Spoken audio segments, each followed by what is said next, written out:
अस्सलाम वालेकुम। Class 9 physics के पीसी के न्यूमेरिकल जो आए हुए हैं, पीसी में उन लोगों ने जो न्यूमेरिकल दिए हुए वो मैं सॉल्व कर रहा हूँ आपके लिए। इसके बाद मैं अनीस हुसैन वाले सॉल्व कर दूंगा, मैक के मिल जाएंगे वो भी सॉल्व कर दूंगा। सारे न्यूमेरिकल मैं सॉल्व करके आपके लिए यहाँ डाल दूंगा ताकि आपको आसानी हो सारे न्यूमेरिकल देख सकें। एक न्यूटन कोचिंग सेंटर है, उसके भी मैं न्यूमेरिकल सॉल्व करके डाल दूंगा। कुछ अपने तौर पे भी मैं इंपॉर्टेंट गैस करके आपको दूंगा, वो भी सॉल्व करके दूंगा। तो फिजिक्स के न्यूमेरिकल में सॉल्व करने जा रहा हूँ। पहला क्वेश्चन उसमें दिया हुआ है कि डिफाइन क्रिटिकल वेलोसिटी, एक तो डिफाइन करना है, और सेकंड कह रहा है कि फाइंड द क्रिटिकल वेलोसिटी या कैलकुलेट क्रिटिकल वेलोसिटी। सवाल ये है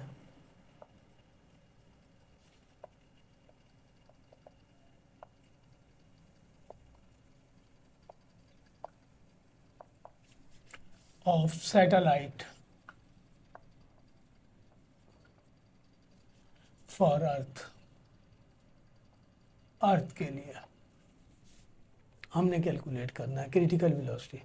क्रिटिकल वेलोसिटी की डेफिनेशन आपकी बुक में लिखी हुई है कि the constant horizontal velocity required to put a satellite into a circular orbit is called critical velocity. ये क्रिटिकल वेलोसिटी की डेफिनेशन है, बुक में गिवन है, हमने कैलकुलेट करना है। इसमें कुछ दिया हुआ नहीं है। क्रिटिकल वेलोसिटी निकालने के लिए हमारे पास जो फार्मूला है वो ये है, हम यहाँ सी लिख देते हैं, ये रिप्रेजेंट करता है कि क्रिटिकल वेलोसिटी, और ये है जी आर ई। ये दोनों फिक्स्ड हैं। जी एक्सेलेरेशन ड्यू टू ग्रेविटी कहलाता है, इसकी वैल्यू आपकी बुक में गिवन है 10 मीटर पर सेकेंड स्क्वायर। वैसे इसकी वैल्यू होती है 9.81 मीटर पर सेकेंड स्क्वायर। आपको जो है ना कैलकुलेशन के हवाले से उसने कहा है कि आप राउंड अबाउट करके इसे 10 ले लीजिए। और रेडियस ऑफ अर्थ की वैल्यू भी आपको याद रखनी है, ये मास ऑफ अर्थ में ड्राइव करने के लिए यूज़ भी होता है, इसकी वैल्यू है ये। दोनों वैल्यू दी हुई हैं, तो ये हम जो है ना इसे सॉल्व कर लें। क्रिटिकल वेलोसिटी हमने निकालनी है। जी की वैल्यू गिवन है 10 और आर की वैल्यू आ गई 6.4 मल्टीप्लाई बाई 10⁻⁶। इसको 6.4 से मल्टीप्लाई करेंगे तो ये हो जाएगा 64। जब आपके पास, अब वैसे तो आपको साइंटिफिक कैलकुलेटर बाज़ जगहों पे अलाउ कर देते हैं, बाज़ जगहों पे नहीं करते, तो इसे आप साइंटिफिक कैलकुलेटर से सॉल्व नहीं कर सकते। अगर वो मना कर दे कि सॉल्व ना करना है तो 10⁻⁴ में जो वैल्यू होगी उसे हम इवन में ही रखेंगे ताकि मैं उसे स्क्वायर फॉर्म में लिख सकूं, जैसा कि मैंने यहाँ लिख दिया। अगर ये 7 होता तो मैं इसमें से एक 10 निकाल लेता, निकालने के बाद जो वैल्यू होती पहले उससे मल्टीप्लाई कर देता और फिर उसके बाद जो है ना वो इवन पावर में आ जाता, उसे स्क्वायर फॉर्म में लिख देता। 64 का स्क्वायर कैलकुलेटर की मदद से निकालेंगे, सिंपल कैलकुलेटर की मदद से। कैलकुलेटर दे देगा 8 और स्क्वायर से रूट कैंसिल, तो ये बच जाएगा 10⁻³ क्रिटिकल वेलोसिटी। आप चाहें तो 10⁻³ का मतलब होता है 1000 से मल्टीप्लाई कर दें, ये भी आंसर लिख सकते हैं, ये भी आंसर लिख सकते हैं, दोनों लिख सकते हैं। ये पहला क्वेश्चन था इसका, जिसमें कह रहा calculate the critical velocity of a satellite for earth, earth के लिए। इसी में क्वेश्चन नंबर 2 और करके दिया हुआ है, वो ये दिया हुआ है।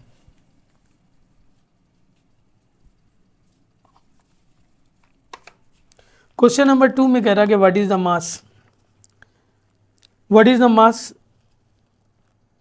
Of a solid iron racking ball of radius 18 centimetre. मैं क्वेश्चन लिख दे रहा हूँ आपके लिए। सवाल कर रहा है कि what is the mass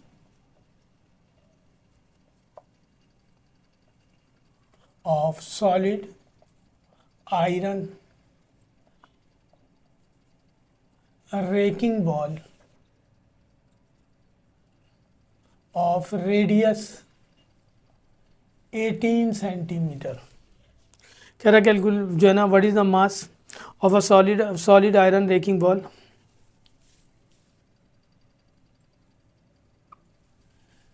of radius 18 centimetre, उसका रेडियस दिया हुआ है 18 centimetre. If the density of iron is 7.8, और डेंसिटी दिया हुआ है कि इफ द डेंसिटी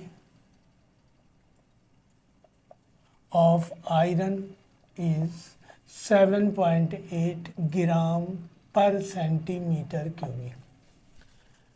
तो ये जो क्वेश्चन लिखा हुआ है, इससे अगर मैं डेटा बनाऊं तो हमारे पास एक रेडियस गिवन है बॉल का 18 सेंटीमीटर, और सेकंड हमारे पास डेंसिटी ऑफ बॉल गिवन है रेकिंग बॉल की 7.8 ग्राम पर सेंटीमीटर क्यूबिक। हमें रिक्वायर्ड जो है वो हमारे पास है मास निकालना है। मास निकालने के लिए जो फार्मूला हम इस्तेमाल करेंगे वो डेंसिटी के लिए फार्मूला इस्तेमाल करेंगे। ये चैप्टर नंबर 1 में है आपके। डेंसिटी की डेफिनेशन ये है कि mass per unit volume is called density. हमें मास निकालना है तो डेंसिटी मल्टीप्लाई बाय वॉल्यूम, ये फार्मूला यूज़ करेंगे। ये फार्मूला हो गया जो हम यूज़ करेंगे मास निकालने के लिए, क्योंकि डेंसिटी गिवन है। अब यहाँ इस जो गिवन है हमारे पास डेटा में वॉल्यूम नहीं है, अभी हम वॉल्यूम आगे जाके निकालेंगे, उससे पहले हम इसे कन्वर्ट कर लें। रेडियस का ऐसा यूनिट मीटर है और डेंसिटी का ऐसा यूनिट किलोग्राम पर मीटर क्यूबिक है, जबकि यहाँ सेंटीमीटर दिया हुआ है। तो रेडियस सेंटीमीटर में दिया हुआ है, इसको पहले मीटर में कन्वर्ट कर लें। किसी भी सेंटीमीटर वैल्यू को मीटर में कन्वर्ट करेंगे तो हम उसे डिवाइड कर देंगे 100 से। ये आ गया रेडियस। डेंसिटी ग्राम में दिया हुआ है, इसको किलोग्राम में कन्वर्ट करेंगे तो डिवाइड कर देंगे 1000 से। ये पर सेंटीमीटर क्यूबिक अभी अपनी जगह पर ही है। अभी इसको आगे करते हैं। जब मैं इसको इससे डिवाइड करूंगा तो ये आ जाएगा 0.0078 किलोग्राम पर सेंटीमीटर क्यूबिक। अब सेंटीमीटर क्यूबिक को हम मीटर क्यूबिक में कन्वर्ट कर दें। डिवीजन में है ना ये, तो डिवीजन में ही लिखेंगे। सेंटीमीटर क्यूबिक के साथ कोई नंबर नहीं लिखा हुआ है, इसका मतलब 1 है। 1 सेंटीमीटर में है, मीटर में कन्वर्ट करना है, 100 से डिवाइड कर दिया, क्यूब है क्यूब लिख दिया। ये आ गया किलोग्राम पर मीटर क्यूबिक। 100 का अगर हम क्यूब करेंगे तो ये आ जाएगा 1 के आगे 10 की पावर 6। 100 को 3 टाइम मल्टीप्लाई करेंगे, ये आ जाएगा 1 का मतलब 1 का क्यूब 1 होता है और 100 का क्यूब ये आ जाएगा। ये सिंपल कैलकुलेटर कर देगा आपके लिए। इस डिवाइड के साइन को मल्टीप्लाई कर दें तो ये हो जाएगा 0.0078 मल्टीप्लाई बाई, ये ऊपर जाकर मल्टीप्लाई हो जाएगा 60 है किलोग्राम पर मीटर क्यूबिक। इसको इससे मल्टीप्लाई करेंगे, ये आ जाएगा 7800 किलोग्राम पर मीटर क्यूबिक। ये आ गया डेंसिटी। अभी तो हमने कन्वर्जन किया है, सेंटीमीटर मीटर में कन्वर्ट हुआ, डेंसिटी किलोग्राम पर मीटर क्यूबिक में कन्वर्ट हो गया। हमें तो निकालना है मास, के लिए ये फार्मूला है। वॉल्यूम, किसी भी बॉल टाइप की चीज़ जो गोल हो, सही है ना, अब वो आयरन का हो, प्लास्टिक का हो, रबर का हो, वट इससे कोई गर्ज नहीं है, उसका अगर हमें वॉल्यूम निकालना हो। अब ये प्रैक्टिकल आपके लिए ख़त्म कर दिया गया, वरना पहले प्रैक्टिकल दिया गया था, आपकी पुरानी बुक में मौजूद था कि हमने एक स्फीयर था उसका वॉल्यूम निकालना था। तो बॉल टाइप की चीज़ का वॉल्यूम निकालने का फॉर्मूला ये है πr³। ठीक है जी। और वॉल्यूम निकालेंगे तो वॉल्यूम निकालने के लिए हमारे पास ये फार्मूला है। पाई फिक्स नंबर है 3.142 और आर की वैल्यू हमने निकाल ली है 0.18।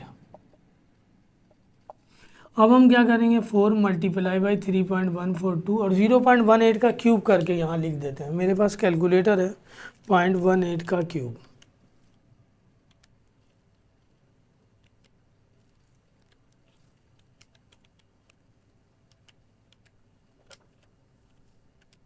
ये आ गया आपके पास 0.0058 डिवाइडेड बाई 3। तो अब इन सबको मल्टीप्लाई करें, multiply by 3.142 multiply by 4 divided by 3। ये आ गया आपके पास 0.0244। वॉल्यूम का यूनिट होता है मीटर क्यूबिक, तो ये वॉल्यूम आ गया। अब जो फार्मूला हमने यूज़ करना है उसके लिए हमें डेंसिटी चाहिए और वॉल्यूम चाहिए। वॉल्यूम ये निकाल लिया, डेंसिटी पहले से निकला हुआ है, तो हमें निकालना है मास। तो डेंसिटी 7800 ये वैल्यू दी हुई है और मास आ गया 0.0244।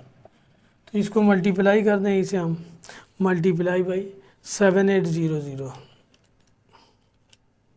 ये आ गया 190.57। आपकी बुक में थोड़ा सा आंसर 189 पॉइंट समथिंग है, राउंड अबाउट करके हम 190 भी कर सकते हैं उसे। मैंने पूरी वैल्यू ली है इसलिए ये आंसर आया है, तो इससे कोई फ़र्क नहीं पड़ेगा कि 189.89 है या ये है, चल जाएगा। तो ये हमारे पास न्यूमेरिकल नंबर 2 दिया हुआ था प्रैक्टिकल सेंटर में। पहला न्यूमेरिकल वो था और दूसरा न्यूमेरिकल ये चैप्टर नंबर 1 से न्यूमेरिकल है। चैप्टर नंबर 2 इसके बाद जो न्यूमेरिकल दिया हुआ है चैप्टर नंबर 2 से दिया हुआ है। मैं न्यूमेरिकल लिख रहा हूँ ताकि जिन बच्चों के पास प्रैक्टिकल सेंटर का पेपर ना हो वो देख के कर लें, न्यूमेरिकल डेटा बनाना है।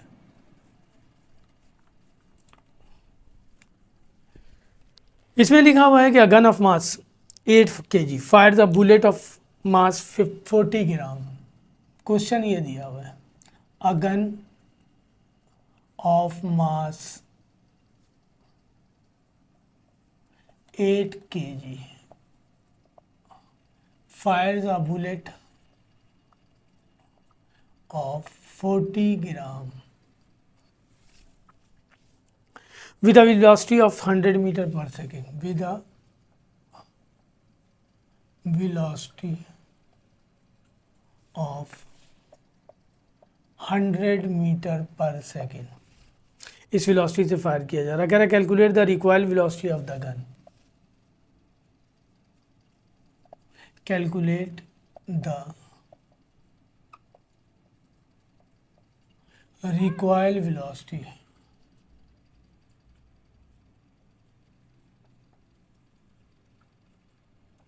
Of gun.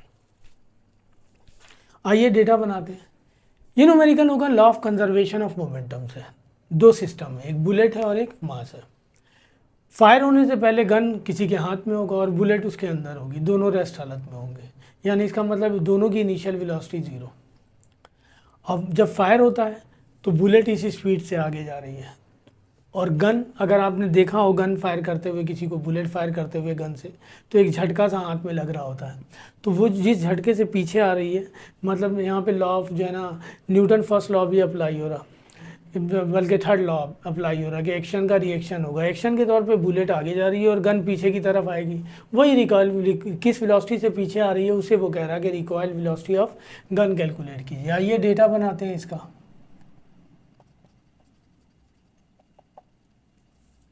Mass of gun, इसे हम m1 से रिप्रेजेंट कर लें, 8 kg दिया हुआ है। मास ऑफ बुलेट m2 से रिप्रेजेंट कर लेते हैं, 40 ग्राम दिया हुआ है। इनिशियल वेलोसिटी ऑफ गन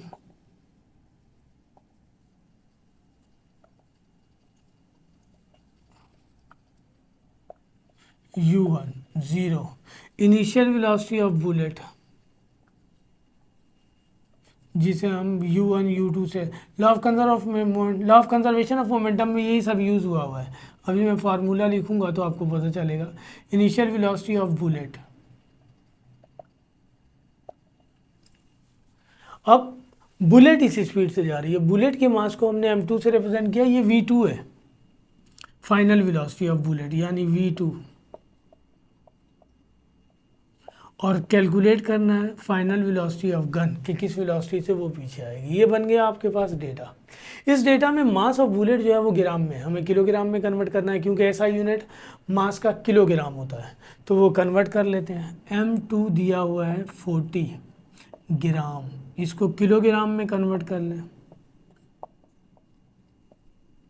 तो ये हो जाएगा किलोग्राम, ये आ जाएगा 0.04। Law of conservation of momentum हमें ये बताता है, according to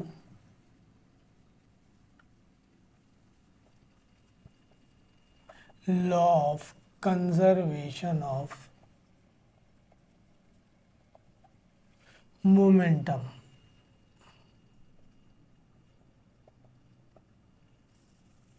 law of conservation of momentum हमें ये बताता है कि total momentum of the body is before collision, वहाँ कह रहा है, यहाँ तो कोलाइड वगैरह नहीं कर रहे हैं, बिफोर फायर कह लें, और total momentum of the body after fire,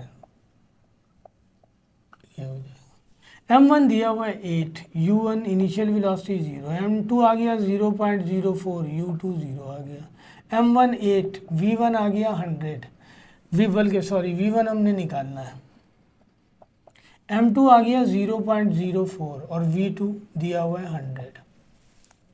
ये तो 0 हो गया, 0 से मल्टीप्लाई होने के बाद ये भी 0 हो गया, ये हो गया 8v1 और 100 को 0.4 से मल्टीप्लाई करेंगे 4 आ जाएगा, ये 0 हो गया। इसको लेफ्ट पे लिख देते हैं, इसको राइट पर v1 इक्वल हो जाएगा -4 डिवाइडेड बाई 8, इसको इससे डिवाइड करेंगे, ये आ जाएगा -0.5 मीटर पर सेकेंड। इस वेलोसिटी से ये मूव कर रही है। तो ये हमारे पास न्यूमेरिकल था। इसके बाद वाला सही ना, क्वेश्चन नंबर 8 वहाँ लिखा हुआ है और करके दिया हुआ है हमारे पास क्वेश्चन नंबर 7, 8। इसमें एक और न्यूमेरिकल दिया हुआ है आपके पास, और वो न्यूमेरिकल दिया हुआ है, a ball is dropped from a height of 50 meter. ये भी चैप्टर नंबर 2 से ही है।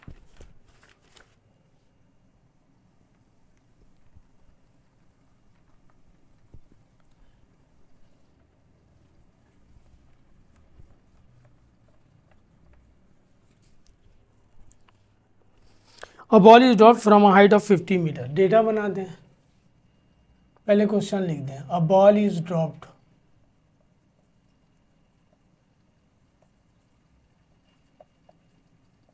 From a height of 50 meter. What will be its velocity before touching the ground?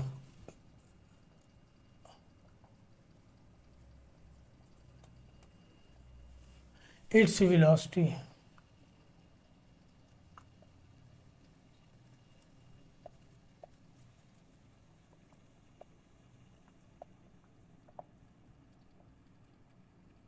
ये क्वेश्चन है आपका। आइए डेटा बनाते हैं हम। वहाँ और भी इस टाइप के न्यूमेरिकल है, सही ना। बाद न्यूमेरिकल में कह रहा है कि ball is throw with a velocity of 12 meter 40 meter whatever, जो भी कहते हैं 40 मीटर पर सेकेंड या 12 मीटर पर सेकेंड। यहाँ कह रहा है ड्रॉप किया जा रहा। अंडरस्टूड सी बात है कि कोई भी आदमी है या कोई भी लड़का है, वो 50 मीटर की हाइट पर खड़ा हुआ है, उसके हाथ में एक बॉल है जिसे वो ड्रॉप करेगा, तो बॉल रेस्ट हालत में है। तो डेटा बनाएंगे तो हम इनिशियल वेलोसिटी 0 लिख देंगे, हाइट दी हुई है उसकी जहाँ से ड्रॉप किया जाएगा 50 मीटर। वो कह रहा what will be its velocity before touching the ground, तो ज़मीन तक पहुँचने में उसकी जो वेलोसिटी होगी वो फाइनल हो जाएगी।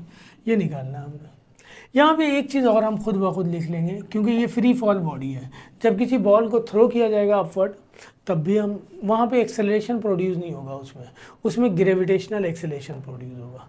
ड्रॉप किया जाए तब भी फ्री फॉल बॉडीज़ में ग्रेविटेशनल एक्सेलरेशन प्रोड्यूस होता है। और इसकी वैल्यू, अगर बॉडी ऊपर जा रही है तो नेगेटिव लेंगे, और अगर बॉडी नीचे आ रही है तो पॉजिटिव लेंगे। ये डेटा बन गया। रिक्वायर्ड हमारे पास वी एफ है, ये रिक्वायर्ड है फाइनल वेलोसिटी, ये रिक्वायर्ड है हमारे पास। तो यहाँ फार्मूला जो रहेगा वो ये रहेगा, फार्मूला हमारे पास ये था। इसके अलावा और कोई फार्मूला यहाँ अप्लाई नहीं हो सकता। एक और फार्मूला है एस के लिए, वी आई टी। वहाँ तो वी एफ नहीं है, यहाँ वी एफ भी मौजूद है। बस एक ही जगह हम लिख देंगे जी, और एस को हमने एच से रिप्रेजेंट किया। 2 जी की वैल्यू दी हुई है 10 और एच की वैल्यू दी हुई है 50। ये वी एफ स्क्वायर और वी आई की वैल्यू 0 है। इन सबको मल्टीप्लाई करेंगे 1000 आ जाएगा V F square. V F square is equal to 1000, और सिर्फ हमें वी एफ की वैल्यू फाइंड करनी है, तो इसे हम रूट में ले लेंगे। 1000 का रूट अगर हम कैलकुलेटर से निकालेंगे तो ये आंसर आएगा।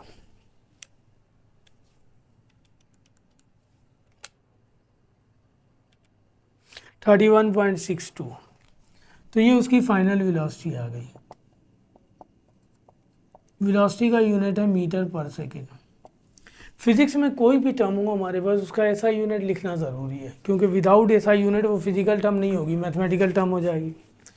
अब इसके बाद नया सवाल है, क्वेश्चन नंबर 9 में दिए हुए हैं ये सारे, ये 8 तक था, 7 और 8। तो ये हमारे पास क्वेश्चन था और ये डेटा बना हमारे पास। आइए देखते हैं।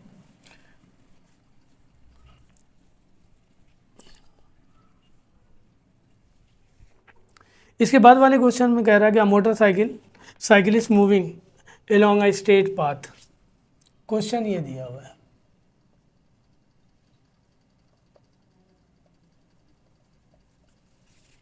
Cyclist moving along a straight path।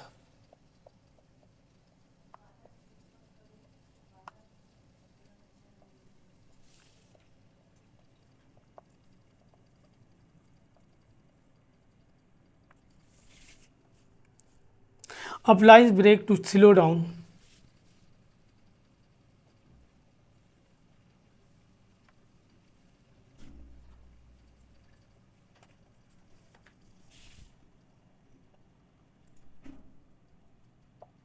Break apply कर रहा है स्लो करने के लिए, उसे रोकने के लिए, from 10 meter per second to 3 metre per second.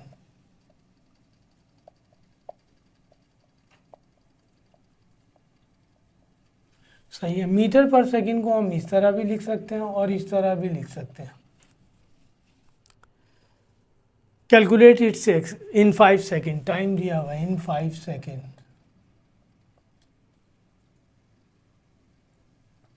Calculate its acceleration.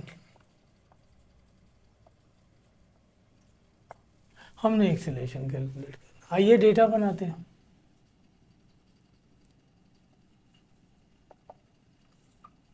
सही है।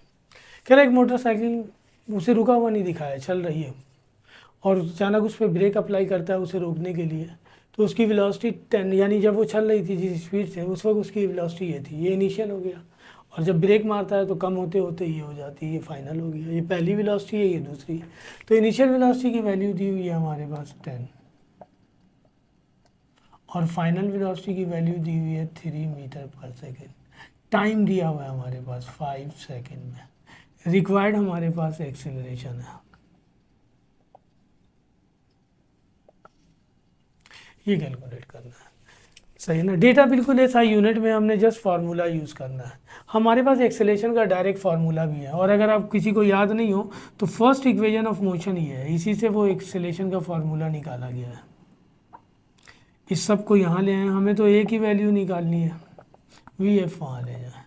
ए की वैल्यू हमें निकालनी है, वी आई प्लस में है, वहाँ जाके माइनस में हो जाएगा। ए की वैल्यू निकालनी है V F minus V I divided by T. ये ए निकालने का डायरेक्ट फार्मूला भी आप लिख सकते थे, मैंने ड्राइव करके दिखाया कि इस तरह निकलेगा। वैल्यू पुट कर दें, ए वी एफ की वैल्यू दी हुई है 3, वी आई की 10 और ए की 5, -7/5, ये आ जाएगा -1.4 मीटर पर सेकेंड स्क्वायर। जब कोई चीज़ रुक रही होगी ना, तो उसमें जो एक्सेलेरेशन प्रोड्यूस होगा वो नेगेटिव होगा, और हम नेगेटिव एक्सेलेरेशन को जो है ना रिटार्डेशन या डेक्लीरेशन भी कहते हैं। आपकी बुक में रिटार्डेशन का लफ्ज़ यूज़ हुआ है, तो जो है ना नेगेटिव ही आएगा, क्योंकि बॉडी रुक रही है। सही ना। और अगर बॉडी चल रही होगी तो फिर एक्सेलेरेशन पॉजिटिव होगा, उसे भी एक्सेलेरेशन ही कहते हैं। बस नेगेटिव साइन ये शो कर देता है कि ये एक्सेलेरेशन, वो कोई चीज़ रुक रही है चलते चलते माइनस में, और कुछ नहीं है इसके लिए, एक्सेलेरेशन ही है ये, जिसे हम रिटार्डेशन कहते हैं। नेगेटिव में आ गया इसलिए कहलाएगा। क्वेश्चन नंबर 9 में ही और में लिखा हुआ एक और सवाल।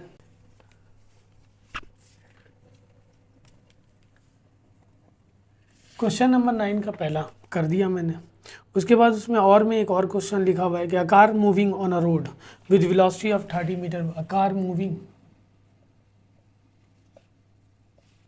On a road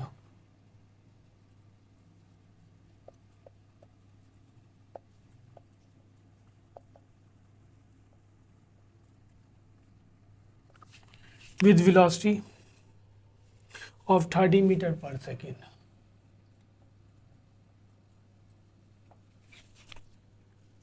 When brakes are applied, its velocity decreases.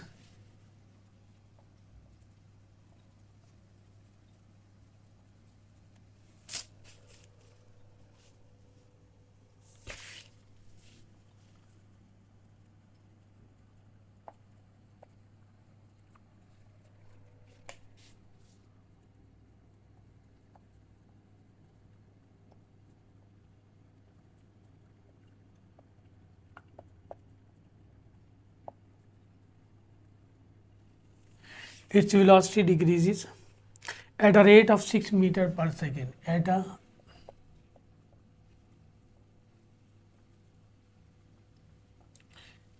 A rate लिखा हुआ है, ये रेट का मतलब एक्सेलेरेशन होता है। ये बुक का सवाल है, उन्होंने एज इट इज़ उतार दिया। यहाँ रेट से मुराद जो है ना एक्सेलेरेशन है। रेट ऑफ जो है ना 6 मीटर पर सेकेंड स्क्वायर लिखना चाहिए, उन्होंने सेकेंड लिखा हुआ है, इसे करेक्ट भी कर लीजिए। कह रहा find the distance it will cover before coming to rest. Find distance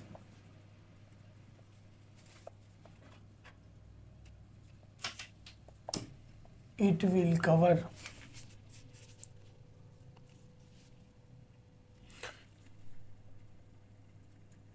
before coming to rest। ये क्वेश्चन है आपका। इसमें मैं डेटा बना रहा हूँ, मैंने तमाम जितने भी न्यूमेरिकल कर रहा हूँ सबके क्वेश्चन भी लिख रहा हूँ ताकि आपको क्वेश्चन से पता चले डेटा बनाना है। तो डेटा बनाए इसका हम। डेटा में कह रहा है car moving on a road with velocity, ये पहली वेलोसिटी दी हुई है तो इनिशियल वेलोसिटी होगी। आगे कह रहा है when brakes are applied its velocity decreases at a rate, वो एक्सीलरेशन दिया हुआ है, डिक्रीज कर रहा है इसलिए माइनस में ले लेंगे। Find distance it will cover before coming to rest, हमारे पास रिक्वायर्ड जो है वो डिस्टेंस है। डेटा बन गया हमारे पास। इस डेटा में वी आई गिवन है, वी एफ गिवन नहीं है, उसकी वैल्यू हम ज़ीरो ले लेंगे। वी एफ कैलकुलेट करने के लिए भी नहीं कह रहा, अगर वो गिवन ना दे और कैलकुलेट करने के लिए भी नहीं कहे तो हम उसे ज़ीरो ले लेंगे। तो हमारे पास अब जो फार्मूला लगेगा वो ये लगेगा 2a, फार्मूला ये अप्लाई होगा यहाँ पे।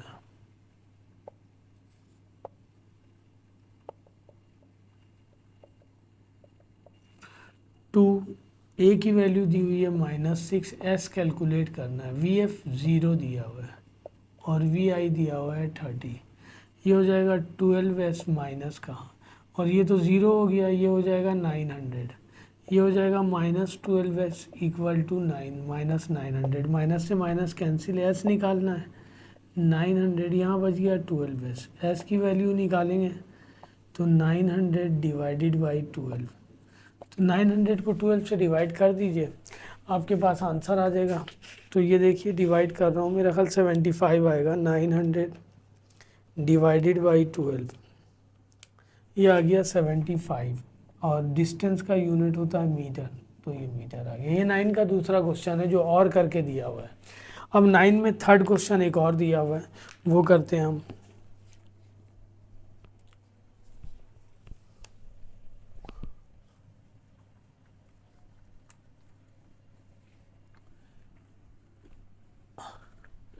नाइन में क्वेश्चन दिया हुआ है हमारे पास कि the pressure on 9 centimetre cubic, question number 9 ही है।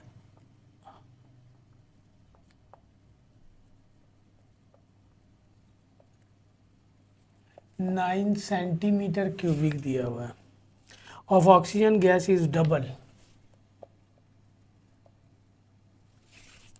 Oxygen gas is doubled at a fixed temperature,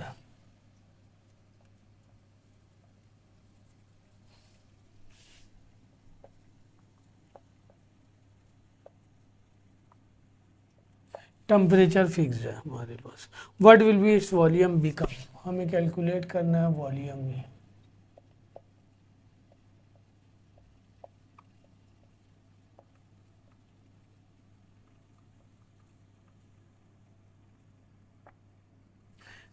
data बनाते हैं इसका।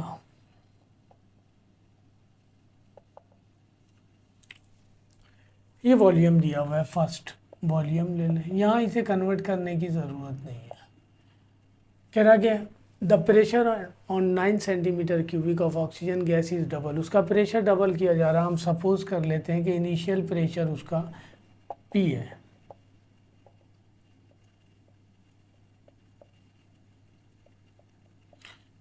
P1 ले रहे हैं इसे, तो P2 हो जाएगा, डबल कर दिया गया तो 2P हो जाएगा। हमें वॉल्यूम निकालना है V2 according to Boyle's law, सही है। रिक्वायर्ड हमारे पास ही है वॉल्यूम, हम अकॉर्डिंग टू बॉयल्स लॉ, क्योंकि टेम्परेचर कांस्टेंट है,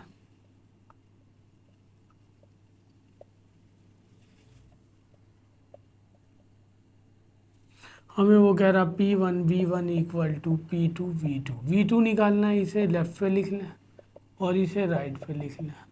V2 निकालना है, ये हो जाएगा P1 V1 divided by P2, P1 दिया हुआ है P के इक्वल और V1 दिया हुआ है 9, P2 इक्वल दिया हुआ है 2P के इक्वल, P से P कैंसिल, ये बच गया 9/2। 9 को 2 से डिवाइड करेंगे आ जाएगा 4.5 सेंटीमीटर क्यूबिक। वॉल्यूम वहाँ दिया हुआ था सेंटीमीटर क्यूबिक में, यहाँ भी आ गया। तो इस तरह ये क्वेश्चन नंबर 9 कंप्लीट हो गया। क्वेश्चन नंबर 10 आइए देखते हैं।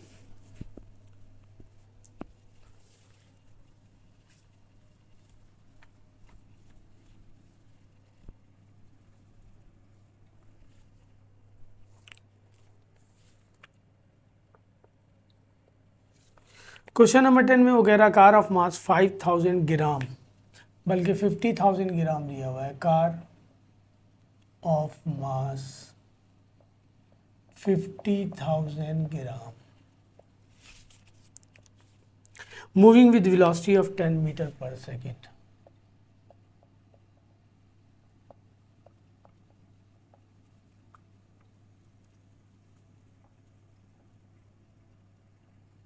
Ten meter per second in the direction of force. Calculate its kinetic energy in the direction of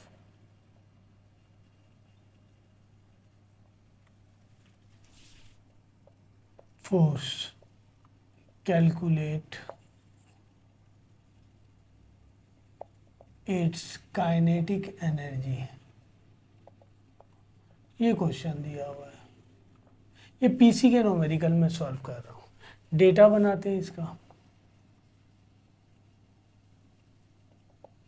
mass of car दिया हुआ है 50,000 ग्राम और वेलोसिटी गिवन है 10 meter per second. Required kinetic energy है। मास किलोग्राम में होना चाहिए, ग्राम में दिया हुआ है, कन्वर्ट कर ले। ग्राम में दिया हुआ है, किलोग्राम में कन्वर्ट करेंगे, 1000 से डिवाइड कर देंगे तो इससे ये कैंसिल हो जाएगा, ये आ जाएगा 50 किलोग्राम। काइनेटिक एनर्जी निकालने का फॉर्मूला आपके पास है ½ mv²। m की वैल्यू दी हुई है 50, v की वैल्यू दी हुई है 10। ये 2 से 50 कैंसिल हो जाएगा, 25 बचेगा। 10 का स्क्वायर करेंगे 100, ये आ जाएगा 2500। मल्टीप्लाई करेंगे तो काइनेटिक एनर्जी का ऐसा यूनिट है जूल। तो ये आ गया क्वेश्चन नंबर 10 का पहला पार्ट। इसमें और करके 2 पार्ट और दिए हुए हैं। आइए पार्ट नंबर 2 करते हैं और करके जो दिया हुआ है। क्वेश्चन नंबर 10 ही है।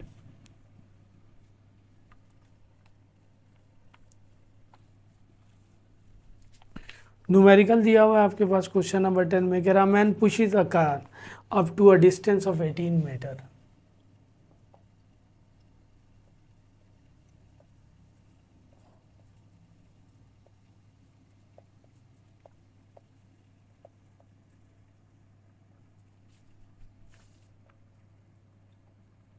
Eighteen meter with a force of 2 Newton in 4 seconds.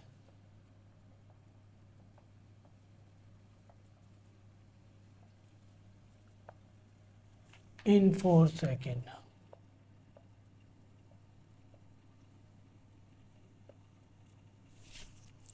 हमें कह रहा कैलकुलेट करने के लिए, calculate the power of the man.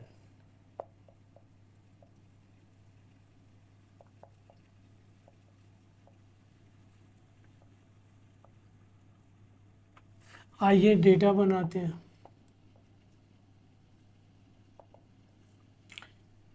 Distance दिया हुआ है 18 मीटर, डिस्टेंस को एस से रिप्रेजेंट कर लें। विद अ फोर्स दिया हुआ है आपके पास 2 न्यूटन। टाइम दिया हुआ है 4 सेकेंड।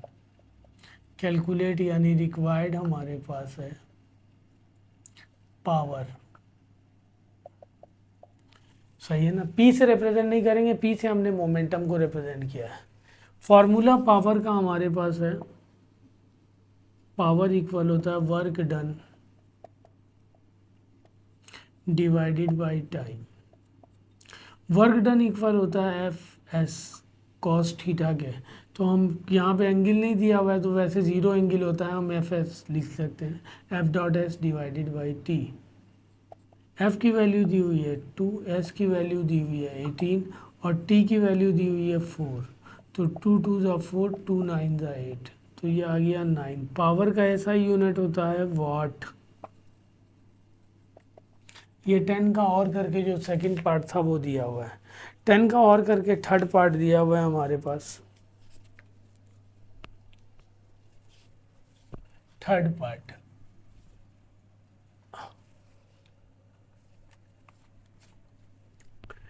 टेन का और करके थर्ड पार्ट जो दिया हुआ है वो दिया हुआ है आपके पास कि how much work is needed to move horizontally.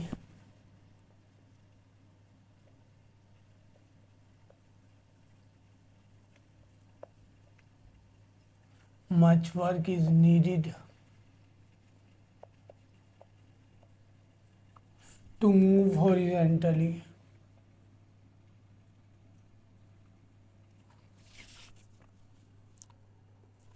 a body 20 meter by a force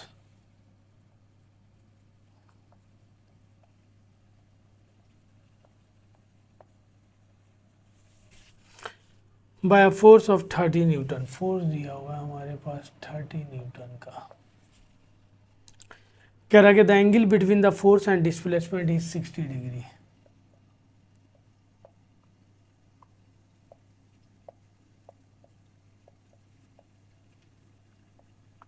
displacement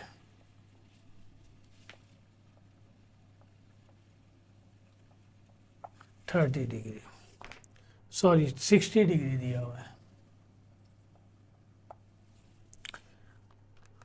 ठीक है, हमें कह रहा हाउ मच, डेटा बनाते हैं हम इसका। रिक्वायर्ड वर्क है यानी वर्क डन है। ये डिस्प्लेसमेंट दिया हुआ है 20 डिग्री और फोर्स दिया हुआ है हमारे पास 30 न्यूटन और एक इन दोनों के दरमियान एंगल दिया हुआ है 60 डिग्री और यहाँ वैल्यू भी लिखी हुई है cos 60 की। सही है ना? अगर नहीं लिखता तो आपको याद करना होता। रिक्वायर्ड हमारे पास वर्क है जिसे हम वर्क भी कहते हैं और वर्क डन भी कहते हैं। तो वर्क डन का फार्मूला आपके पास ये है, F S cos theta. F की वैल्यू दी हुई है आपके पास 30, एस की वैल्यू दी हुई है 20 और कॉस एंगल दिया हुआ है 60। ये हो गया 30, ये हो गया 20। कॉस 60 की वैल्यू आप यहाँ लिखी हुई है 1/2। 1/2 का मतलब 0.5 होता है। चले मैं 1/2 ही लिख दूँ तो इससे ये कैंसिल हो जाएगा, कोई एक कैंसिल कर दें। 30 को 10 से डिवाइड करेंगे आ जाएगा 300 वर्क डन। इसका ऐसा यूनिट होता है जूल। वर्क डन का भी ऐसा यूनिट जूल होता है, एनर्जी का भी ऐसा यूनिट जूल होता है। तो इस तरह क्वेश्चन नंबर 10 हो गया। क्वेश्चन नंबर 11 पे आते हैं।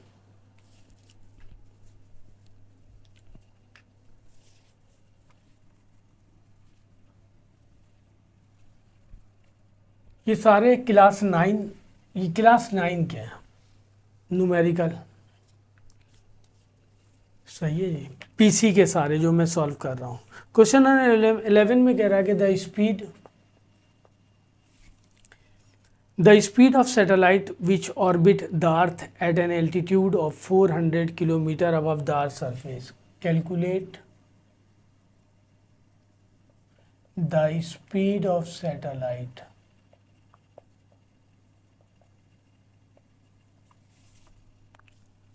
which orbit the earth at an altitude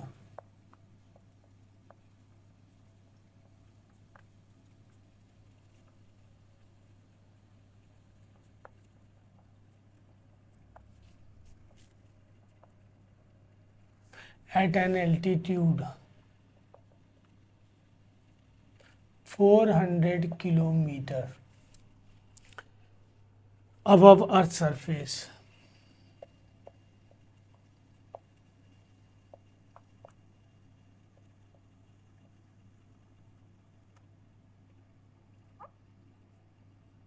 surface हमें कह रहा है calculate speed of satellite. Data बनाते हैं हम। स्पीड ऑफ सैटेलाइट कैलकुलेट करना है। एल्टीट्यूड गिवन है हमारे पास, हाइट जिसे हम कहते हैं 400 किलोमीटर। इसको मीटर में कन्वर्ट करना होगा पहले। तो इसको मीटर में कन्वर्ट करेंगे तो इसे मल्टीप्लाई कर देंगे 1000 से। ये हो जाएगा 40050 आ जाएगा। इसे 10⁻⁴ में लिख दें। अच्छा, स्पीड ऑफ सैटेलाइट निकालने के लिए हमारे पास जो फार्मूला है वो ये है स्पीड ऑफ सैटेलाइट का, ये आ गया मीटर। अभी हम इसे कन्वर्ट करेंगे और स्पीड ऑफ सैटेलाइट निकालने का रिक्वायर्ड हमारे पास ये है, ये रिक्वायर्ड है स्पीड ऑफ सैटेलाइट। इसका फार्मूला हमारे पास ये है √GME/RE+H।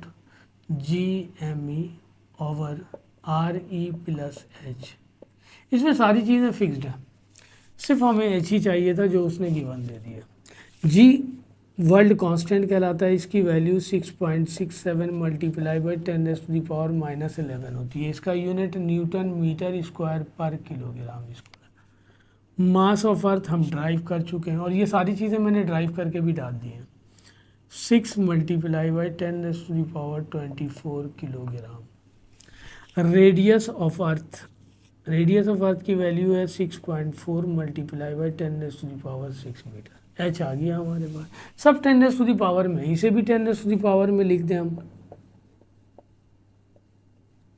सही है, यहाँ चाहिए मुझे, इस पर पावर 6 है, इसको भी 6 फॉर्म में लिख दें। यहाँ लिख दें 10⁻⁴।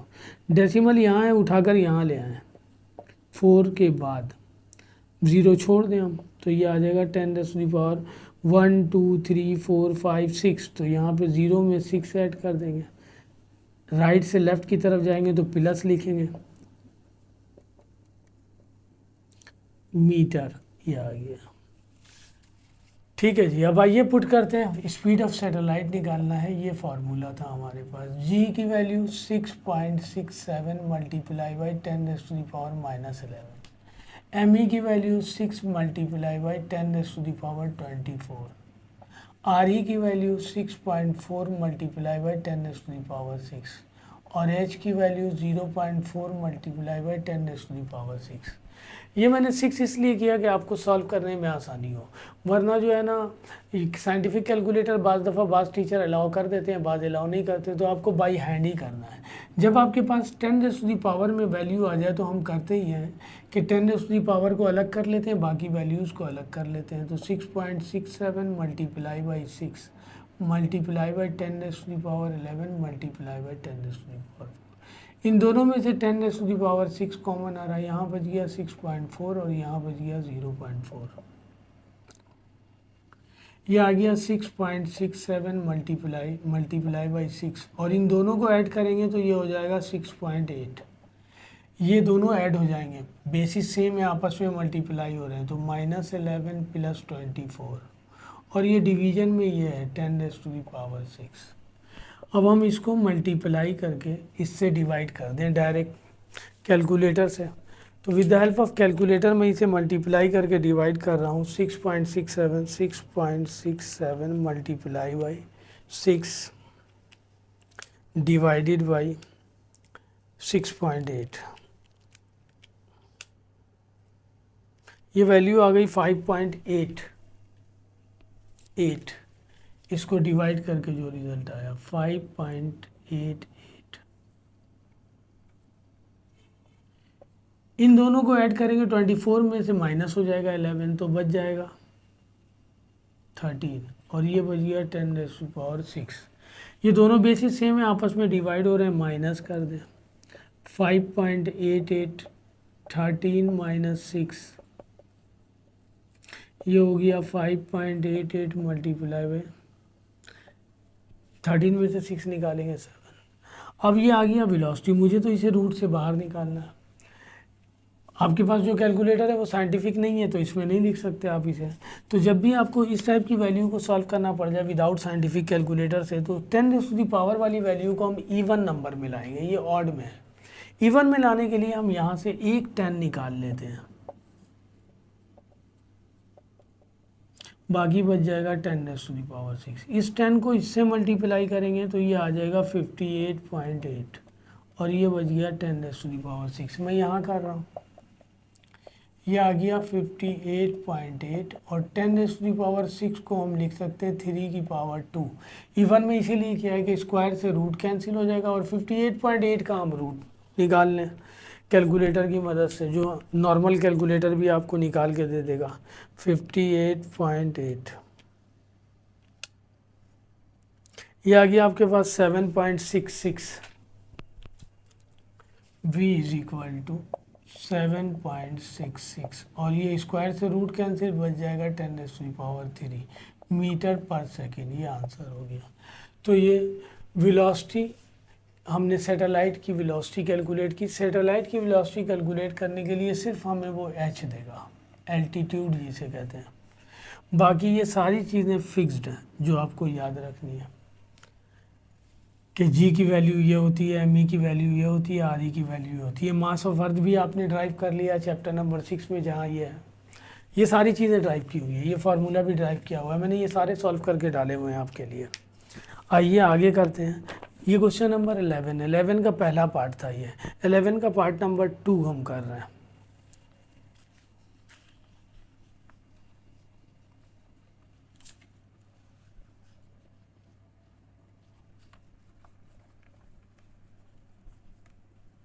एलेवन के पार्ट नंबर 2 में वो कह रहा कि determine the gravitation force of attraction, Newton law of universal gravitation लगेगा।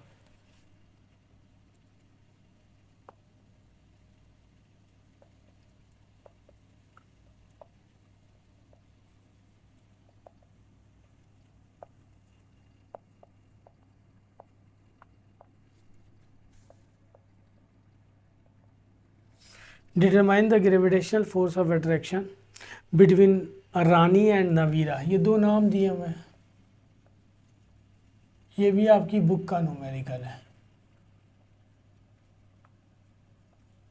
Between Rani and Navira standing at a distance of 50 meter apart.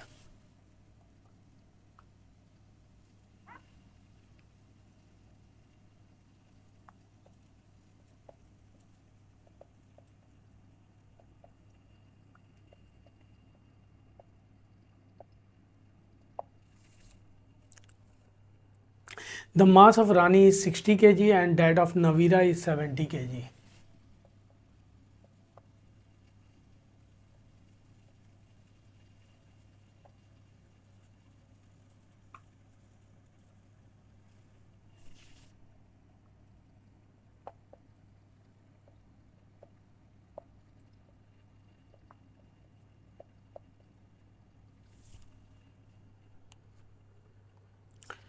ये दिया हुआ हमारे पास, हमने फोर्स ऑफ अट्रैक्शन निकालना है। आइए डेटा बनाते हैं।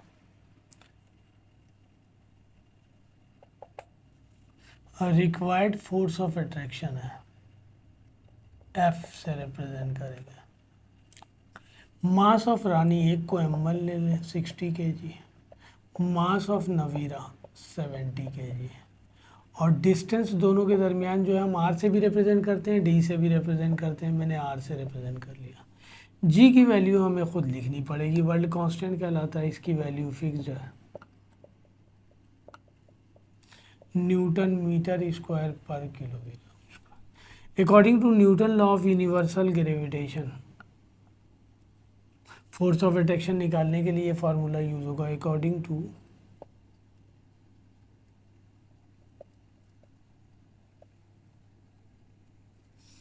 यूनिवर्सल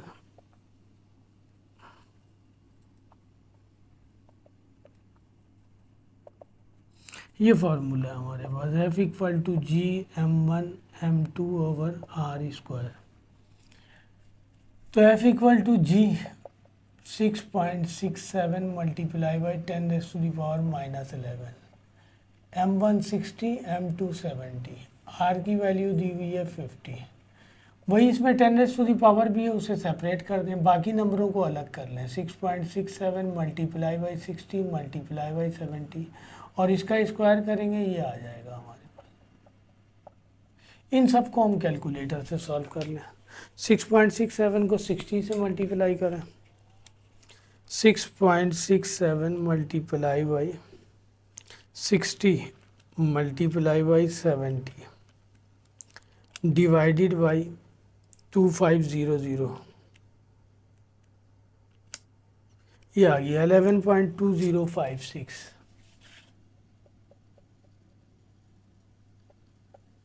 आप चाहें तो ये भी आंसर लिख सकते हैं, क्योंकि ये साइंटिफिक फॉर्म में लिखा हुआ है 10⁻⁴ में। तो रूल ये होता है कि डेसिमल एक डिजिट के बाद होता है, तो इस डेसिमल को उठा के यहाँ ले आए, यहाँ 1 ऐड कर देंगे।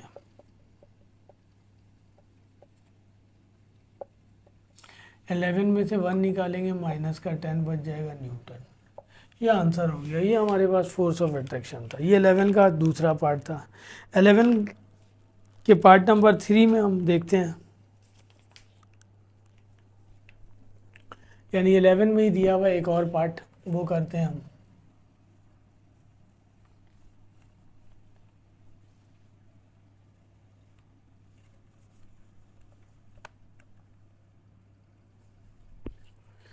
एलेवन में दिया हुआ एक और पार्ट, और उसमें कह रहा है कि a man is pushing a wheel baro.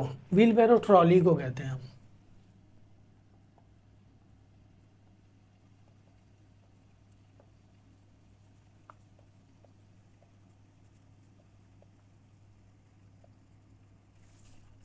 A man is pushing a wheelbarrow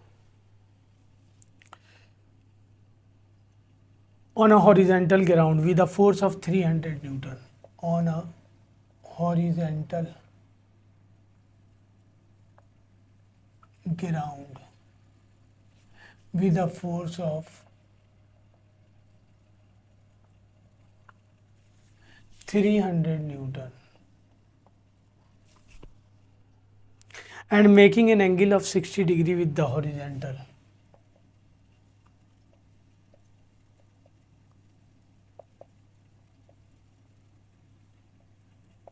-60 degree with the horizontal.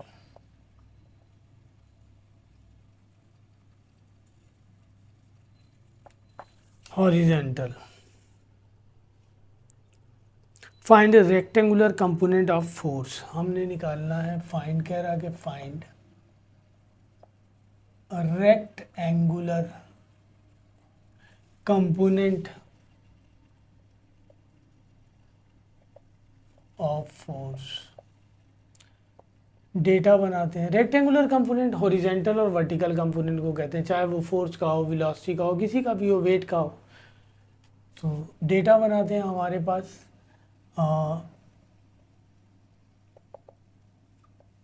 Force दिया हुआ है 300 न्यूटन और एक एंगल दिया हुआ है 60 डिग्री। सही है ना। रिक्वायर्ड हमारे पास ये है रेक्टेंगुलर कंपोनेंट। एक को हॉरिजॉन्टल कहते हैं, इसे हम हॉरिजॉन्टल कहते हैं कंपोनेंट, और एक को हम वर्टिकल कहते हैं, उसे y से रिप्रेजेंट करते हैं। f के साथ y लगा देंगे, f के साथ x। ये चैप्टर नंबर 4 में था, ये भी ड्राइव किया हुआ है मैंने आपके लिए। हम यहाँ फार्मूला यूज़ करेंगे। Horizontal component, rectangular component horizontal निकालने का फार्मूला है f cos थीटा। f की वैल्यू दी हुई है 300, cos एंगल दिया हुआ है 60 डिग्री। cos 60 की वैल्यू दी हुई है आपके पास यहाँ पे 1/2। ये इससे डिवाइड हो जाएगा, बच जाएगा 150 न्यूटन। ये आ गया हॉरिजॉन्टल कंपोनेंट। वर्टिकल निकालेंगे तो ये फार्मूला है एफ वाई इक्वल होगा एफ साइन थीटा के। F 300 sine 60। साइन 60 की वैल्यू भी आपको दे दी गई है, ये वैल्यू है √3/2। इससे ये कैंसिल हो जाएगा, 150 बचेगा और ये √3। फोर्स का यूनिट होता है न्यूटन, यहाँ भी लिखते हैं न्यूटन। आप चाहें तो √3 की वैल्यू निकाल के 150 से मल्टीप्लाई भी कर सकते हैं। तो क्वेश्चन नंबर 11 का ये लास्ट पार्ट था। अब आइए 12 पे आते हैं।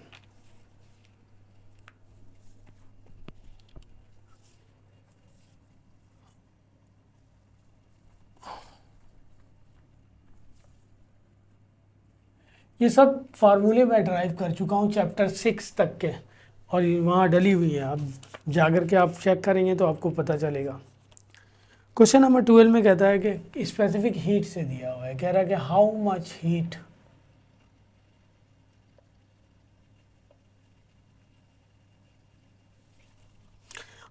Heat is required to boil 3 kg water.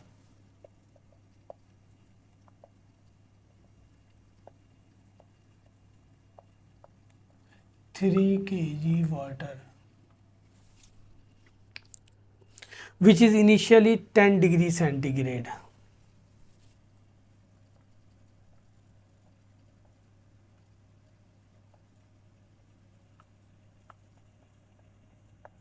Degree centigrade दिया हुआ है पर, और स्पेसिफिक हीट ऑफ वाटर आगे लिखा हुआ है, ये आपको याद रखना है। तो डेटा बनाते हैं हम इसका। अमाउंट ऑफ हीट निकालने के लिए कह रहा, इसे हम रिप्रेजेंट करेंगे डेल्टा क्यू से। मास ऑफ वाटर दिया हुआ है 3 kg, स्पेसिफिक हीट को हम सी से रिप्रेजेंट करते हैं और ये वैल्यू दी हुई है हमारे पास 4200 जूल, यहाँ पे लिखा हुआ है पर किलोग्राम पर केल्विन। टेम्परेचर दिया हुआ है आपके पास 10 डिग्री सेंटीग्रेड। हम इसे जो है ना, वैसे चेंज इन टेम्परेचर निकालते हैं, डेल्टा टी इनिशियली दिया हुआ है 10, फाइनल नहीं दिया हुआ है तो 0 ले लेंगे। तो इसे हम जो है ना केल्विन में कन्वर्ट कर दें, यहाँ केल्विन लिखा हुआ है 273 ऐड कर देंगे डिग्री सेंटीग्रेड को केल्विन में कन्वर्ट करने के लिए। अमाउंट ऑफ हीट निकालने का फार्मूला हमारे पास है, ये फार्मूला है। अमाउंट ऑफ हीट यही रिक्वायर्ड है हमारे पास, सी एम डेल्टा टी। इसे हम टी लिखने के बजाय डेल्टा टी लिखते हुए आ जाए, कोई फ़र्क नहीं पड़ेगा, सही है ना। डेल्टा टी का मतलब चेंज इन टेम्परेचर। उसने इनिशियल टेम्परेचर दे दिया 10 डिग्री सेंटीग्रेड, फाइनल नहीं गिवन है, 0 लेंगे। फाइनल में से इनिशियल निकालेंगे तब हमारे पास आएगा वो नेगेटिव आ जाएगा, सही है जी। वो कहता है कि जो है ना, how much heat is required to boil 3 kg water which is initially, उसका इनिशियल टेम्परेचर ये दिया हुआ है 10 डिग्री सेंटीग्रेड। वो कह रहा है कि जो, अगर वो कह इनिशियली का लफ्ज़ यूज़ नहीं करता, कहता है 10 डिग्री सेंटीग्रेड तक, तो ये फाइनल हो जाता और इनिशियल टेम्परेचर हम 0 ले लेते हैं। या हमने एक ही ले लिया है। सी की वैल्यू दी हुई है 4200, मास ऑफ वाटर 3 दिया हुआ है और टेम्परेचर आ गया 283। इन सबको मल्टीप्लाई कर दें। वैसे यहाँ टेम्परेचर भी चेंज नहीं होता केल्विन में, लेकिन उसने स्पेसिफिक हीट का यूनिट केल्विन में दिया हुआ है इसलिए कन्वर्ट कर रहा हूँ, वरना ये पर डिग्री सेंटीग्रेड दिया हुआ होता है, जूल पर किलोग्राम पर डिग्री सेंटीग्रेड, तो टेम्परेचर यही रहता 4200 मल्टीप्लाई बाई 3 मल्टीप्लाई बाई 283, ये आ गया 3565800 जूल। ये अमाउंट ऑफ हीट आ गया, सही है।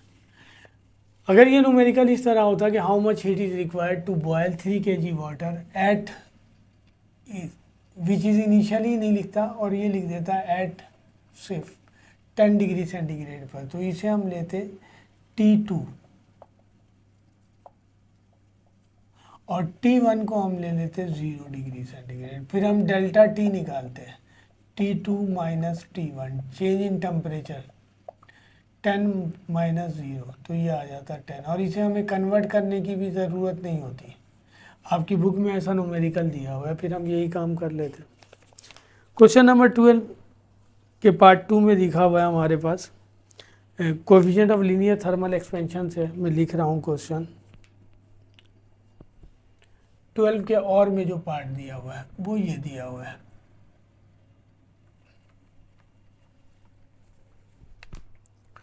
ट्वेल्व के और में जो पार्ट दिया हुआ है वो दिया हुआ है, कह रहा है copper rod 15 metre long, initial length दी हुई है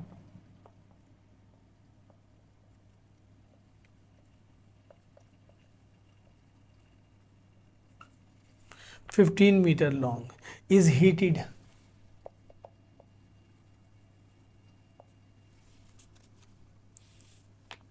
so that its temperature changes from 30 degree centigrade to 85 degree centigrade. So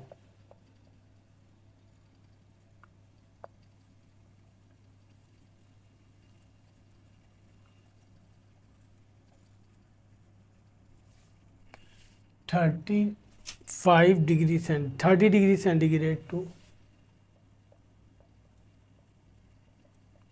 85 degree centigrade. Find the change in length of the rod. कह रहा कि find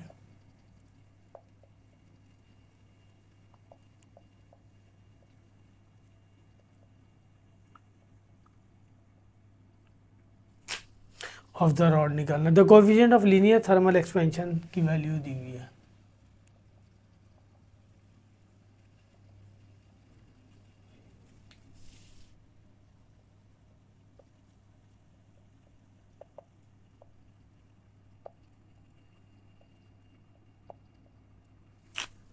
सेवनटीन मल्टीप्लाई बाई 10⁻⁻⁻6 पर degree centigrade. Data बनाते हैं इसका। लेंथ दी हुई है इनिशियल L1 ले लें 15 मीटर। टेम्परेचर दिया हुआ है पहला 30 डिग्री सेंटीग्रेड पर था, उसे हीट किया गया 85 डिग्री सेंटीग्रेड पे ले जाया गया T2। Coefficient of linear thermal expansion को अल्फा से रिप्रेजेंट करते हैं, ये दिया हुआ है -6 पर degree centigrade. Required change in length है, चेंज इन लेंथ को हम डेल्टा एल से रिप्रेजेंट करते हैं। ठीक है, पहले हम चेंज इन टेम्परेचर निकाल लें। T2 माइनस T1, यहाँ टेम्परेचर को केल्विन में कन्वर्ट करने की ज़रूरत नहीं है। T2 दिया हुआ है 85, T1 दिया हुआ है 30।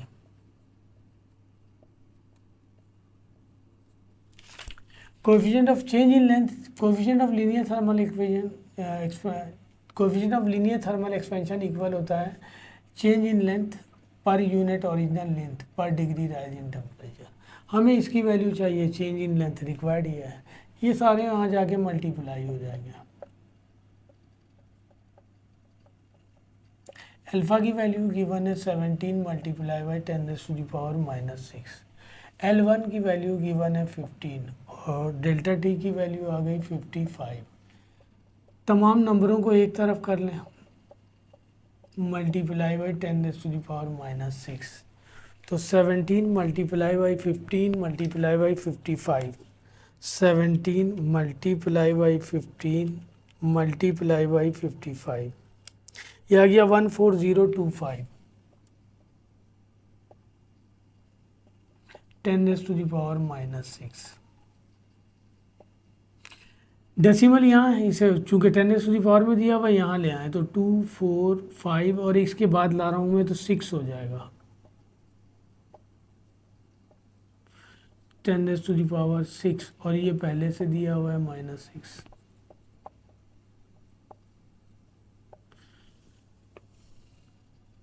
तो ये हो जाएगा 10⁻6 -6 0। तो किसी टर्म पर वैल्यू 0 हो, पावर 0 हो तो उसका मतलब होता है 1। ये 1 से मल्टीप्लाई होके यही हो जाएगा 0.1 फिर 025 मीटर चेंज इन लेंथ आ गया। ठीक है जी, चेंज इन लेंथ निकालने के लिए कह रहा है। चैप्टर नंबर क्वेश्चन नंबर 12 भी ख़त्म हो गया। क्वेश्चन नंबर 13 लास्ट क्वेश्चन है इसका।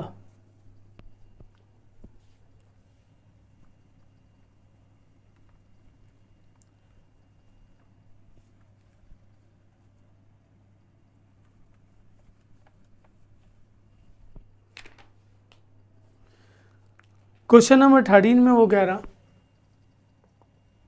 पहले पार्ट में कि इन hydraulic press a force of 100 Newton is applied on the piston.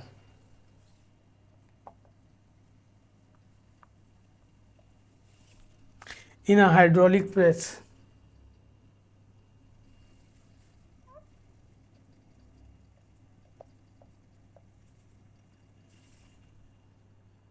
a force of 100 Newton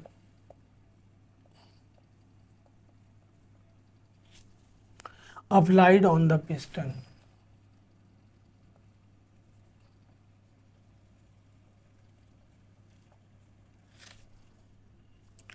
of cross sectional area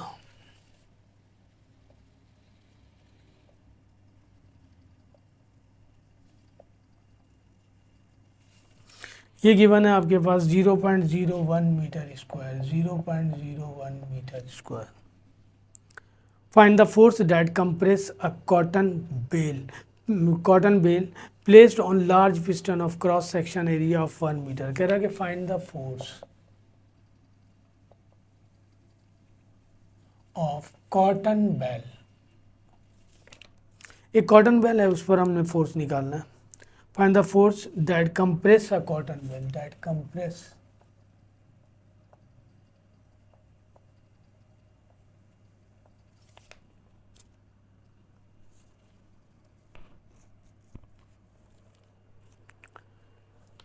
placed on large piston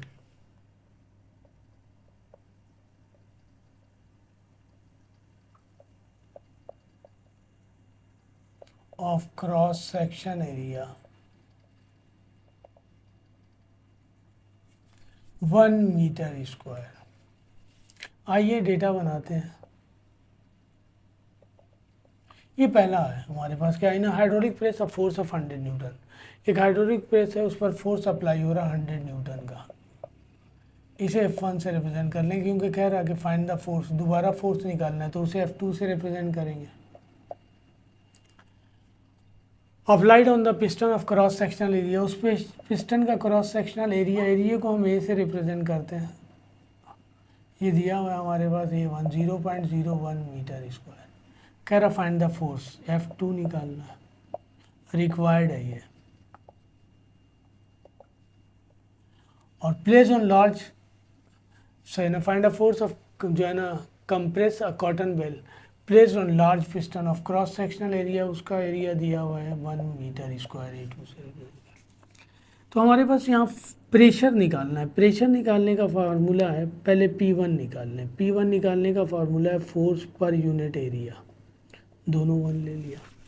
तो P1 निकालने के लिए F1 दिया हुआ है 100 और ये दिया हुआ है 0.01। तो इसको अगर हम इससे डिवाइड करेंगे तो ये आ जाएगा 10,000। प्रेशर का यूनिट है पास्कल। पी ए लिख देते हैं हम, ये P1 आ गया, सही है। अब हमें निकालना है F2, तो P सेम रहेगा। कह रहा है कि जो है ना हमारे पास find a force of compress a cotton bale placed on large piston area. तो कंप्रेस हम प्रेशर आ गया हमारे पास। अब दोबारा हम वही फार्मूला लगाएंगे P2 के लिए, ये इक्वल हो जाएगा F2/A2।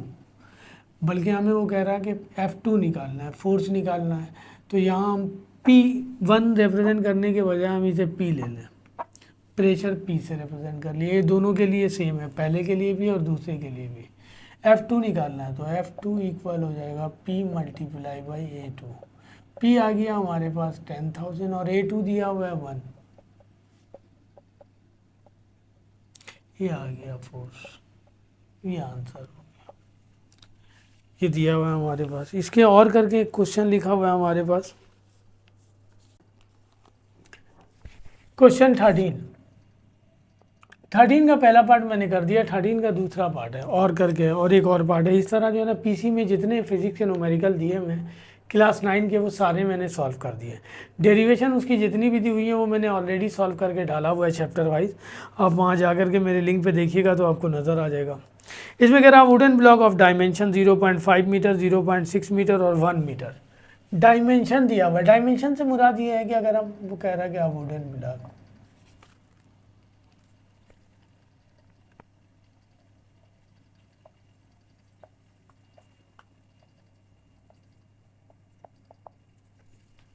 Dimension length with height को कहते हैं ना। वो कह रहा है क्या वुडन ब्लॉक जो है ना of dimension 0.5 meter, 0.6 meter, 0.5 meter, 0.6 meter and 0.1 meter, ये डायमेंशन दिया हुआ है। Kept on the ground has a mass of 200 kg। कह रहा kept on the ground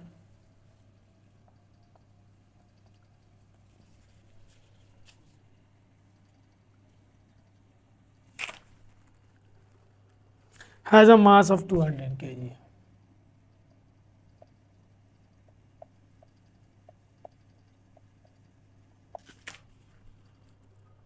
calculate the maximum pressure acting on the ground.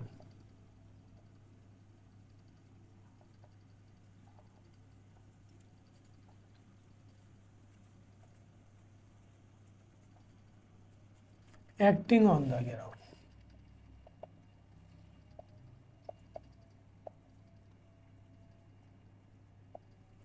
ठीक है जी। डेटा बना लेते हैं।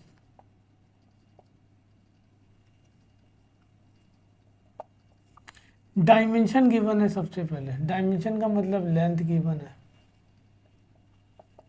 0.5 मीटर, विड्थ गिवन है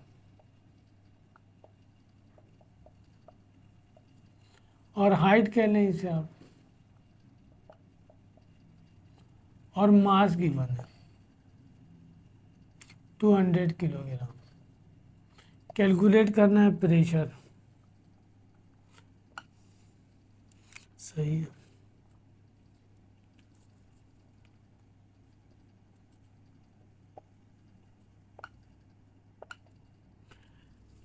ठीक है जी, प्रेशर यहाँ पी लिख दिया। प्रेशर लिखने के साथ, वैसे प्रेशर हमें पूरा लिखना चाहिए क्योंकि हम पी से मोमेंटम को रिप्रेजेंट करके आए हैं, खैर यहाँ चल जाएगा। तो प्रेशर इक्वल होता है फोर्स पर यूनिट एरिया, तो यहाँ फोर्स भी नहीं है और वो भी नहीं है, रिक्वायर्ड हमारे पास प्रेशर है, ये रिक्वायर्ड है।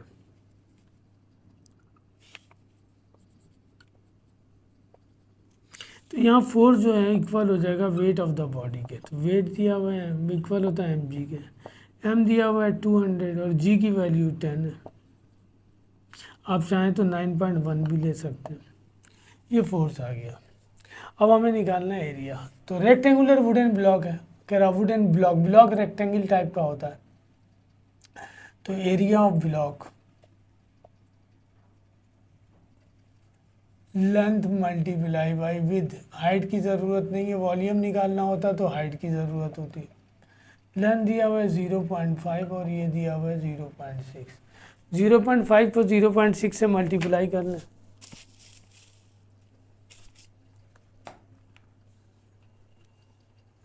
0.5 मल्टीप्लाई बाई 0.6, ये आ गया आपके पास 0.3। ये यार ये आ गया। तो हमें पता है प्रेशर इक्वल होता है force per unit area, pressure ही निकालने के लिए कह रहा। फोर्स आ गया 2000, मैंने कहा ना एफ, चूँकि वेट रखा हुआ था तो फोर्स इक्वल हो गया वेट ऑफ द बॉडी के, और ये आ गया 0.3, तो 2000 डिवाइडेड बाई 0.3, ये आ गया 666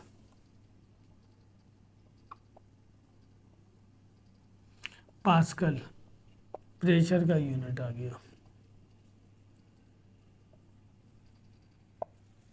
ये आ गया।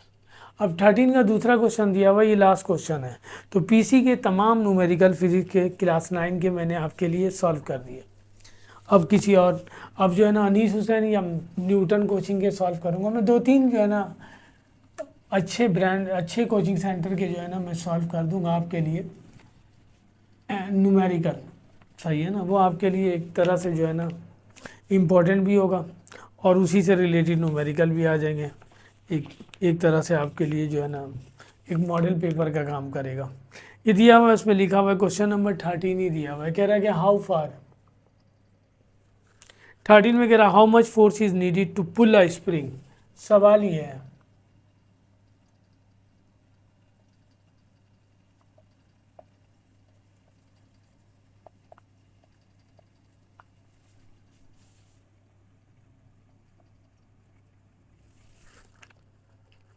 up to a distance of 30 centimeter.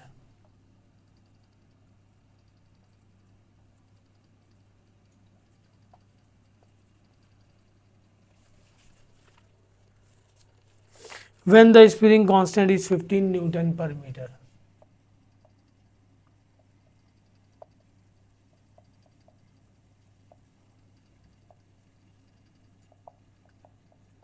Newton per metre. Data बनाते हैं हम, कह रहा how much force, force calculate करना है, रिक्वायर्ड है।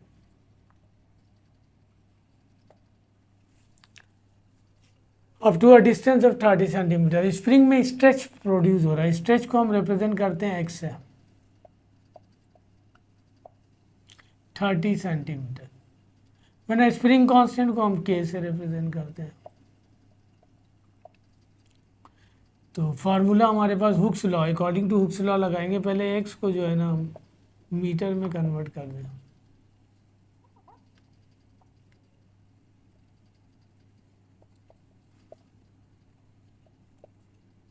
According to Hooke's law,